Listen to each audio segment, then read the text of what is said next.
Hello guys, কেমন আছেন সবাই?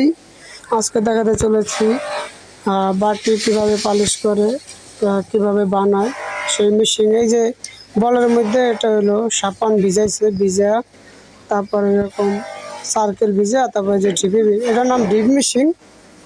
আর ডিপ দিয়া পালিশ এটার বানায়। এই যে দেখেন কিভাবে ডিপ দিতে আছে। দেখতে থাকুন আর কমেন্টে জানান কেমন লাগছে ভিডিওটা। এই যে মেশিন, এই যে বলের ভিতরে পানির ভিতরে সাবান গোলাইছে।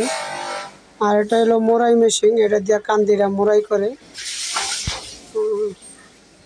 এই যে কীভাবে ডিপ দিতে আছে। এই যে আমার মাম্মা একটু পর, এই যে আমার মাম্মার কাছে নিয়ে এসেছি। মাম্মা তো উদাস মনের মানুষ, সে কিন্তু ছোটোর তো নেই এরকম মাল বানায় যায়। আর তারে বিয়া করাইমু। ভালো কোনো মেয়ে থাকলে জানাইবেন। আর ভিডিওটা ভালো লাগলে চ্যানেলটাকে ফলো করে দিন, সবাই শেয়ার ফলো করে দিন। মামার লেগে ভালো একটা মেয়ে দেখেন, মামারে বিয়ে করানো বয়স বেশি হয়ে গেছে, মামা কিন্তু ভালো কাজ করে।